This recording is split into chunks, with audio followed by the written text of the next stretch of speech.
What's up, everyone? This is episode 1 of the Watercooler series where we talk to people in the industry about random stuff, maybe or maybe not related to bikes.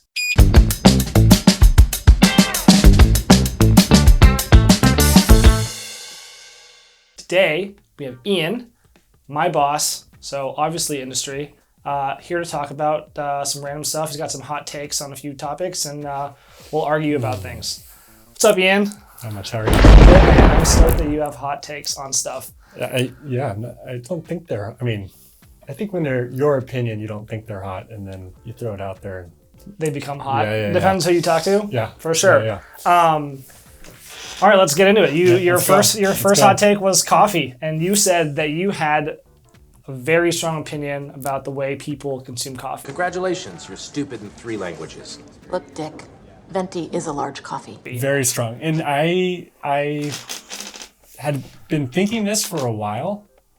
All right. And so before I really kind of jumped in the pool of this is a fact, I've tested this. So it's not BS. First off, the best coffee are cold coffees. Another cold brew? Don't mind if I cold do. I think if you write a list of the top 5 coffee drinks, specifically 4 out of 5 are cold. Okay. And the best cold brew, very specifically, hands down, no questions asked, is Kirkland Signature Colombian Cold Brew. Welcome to Costco. I love you. Conveniently have a can here. That's awesome. I conveniently have a cup here. Oh, are we testing? I'm going to test it. All right, so cold brew coffee, 100% Colombian Kirkland Sig for life. 225 milligrams of caffeine per can. I want to get this out of the way. 1, there is no sponsorship of this video. Oh, yeah. We do not take money from anyone. Well, first off, does Costco sponsor anyone? No, right? Yeah. Dude, that's a pretty big flex if you could get a Costco sponsorship. That'd be right. Free hot dogs. Kirkland jersey? Yeah. I'd be into it. Second of all, I have not tried this coffee at all, ever. Yeah. To accurately test it, I think you got to go pure, cold brew, no ice. You got to taste just the coffee.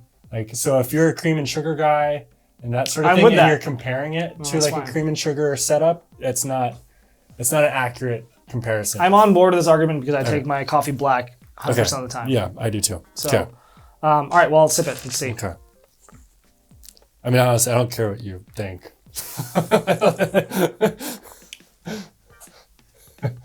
That's actually pretty good. It's really good. It's super good. It's way less acidic than you think. Oh yeah, it's smooth. I hate acidic coffee. Roasty. Yeah. All right. I've done Starbucks Pete's, So how did you come to the conclusion that cold versus hot, cold is the way versus hot? I don't necessarily disagree, but I drink hot coffee in the morning. List out the 5 best coffee drinks you've had, and they're cold. And this is number 1. I'm gonna jump to a bike topic. I know Sure. Watercooler isn't historically bike related, Yeah. but this is gonna be a common one I'm gonna ask a lot of people. What are you most picky about on your bike for setup?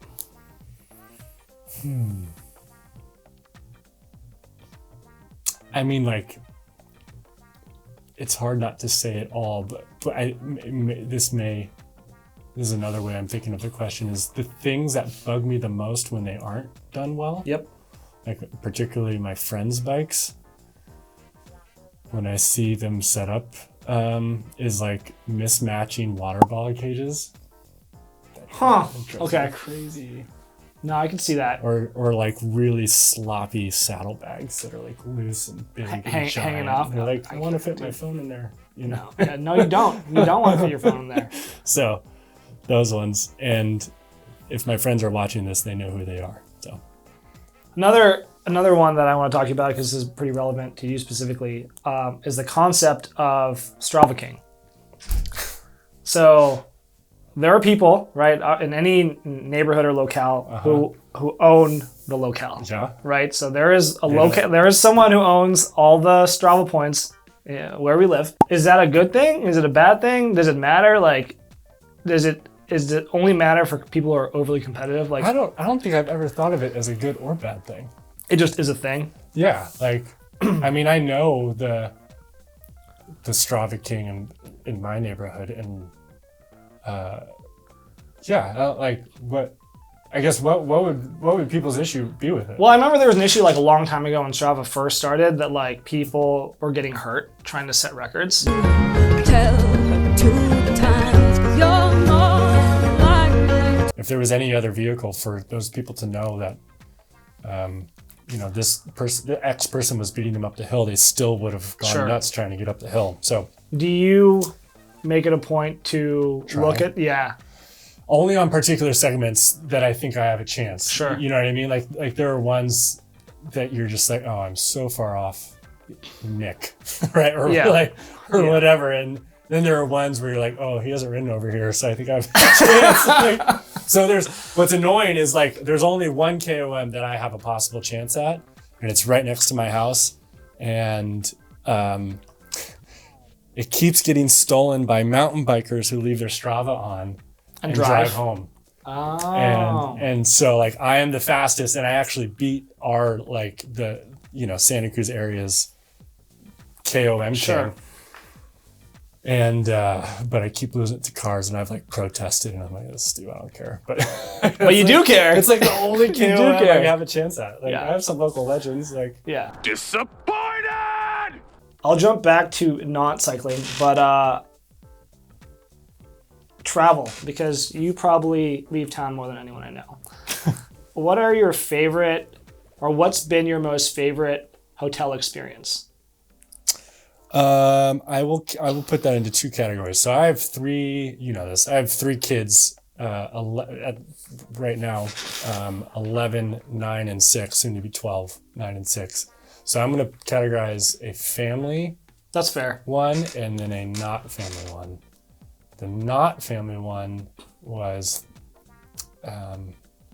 there's probably some specific name for it, but it's the Esperanza in Cabo. Was that a trip that your kids still talk about?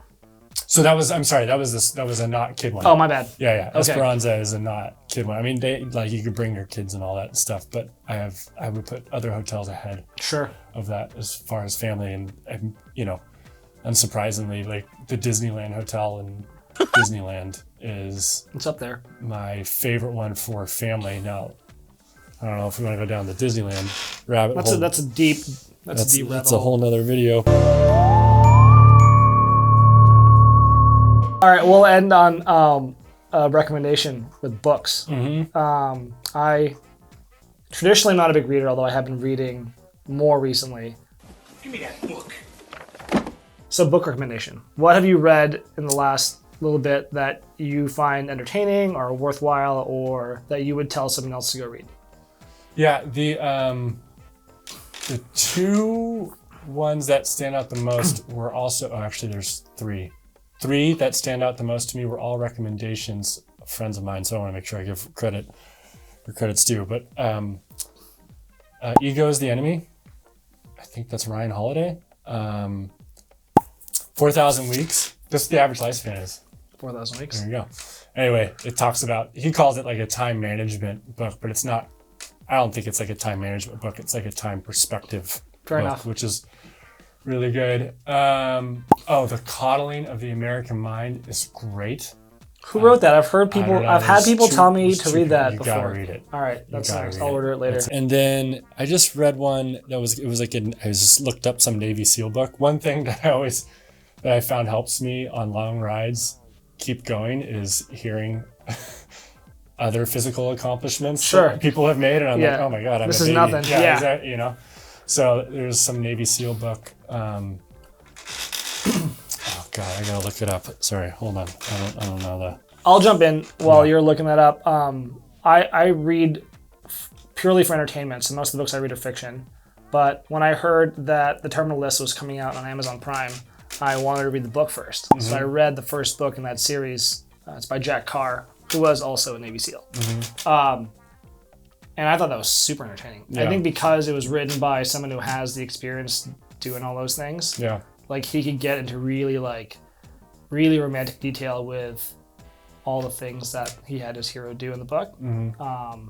And then the movie's super entertaining too. Yeah. Well, not movie, but series on Prime. I'm into it. So this book was called Fearless, and it's about, they say it pretty much up front, but it's a Navy SEAL that passed away. But it tells like the whole story of his life, and kind of it touched on it is the Navy SEALs that were helping him tell the story of this particular individual were like, don't start at buds, right? Like that's the cliche typical, Sure. right? Like you got to tell the whole story, and his story in particular is really interesting. What was it called again?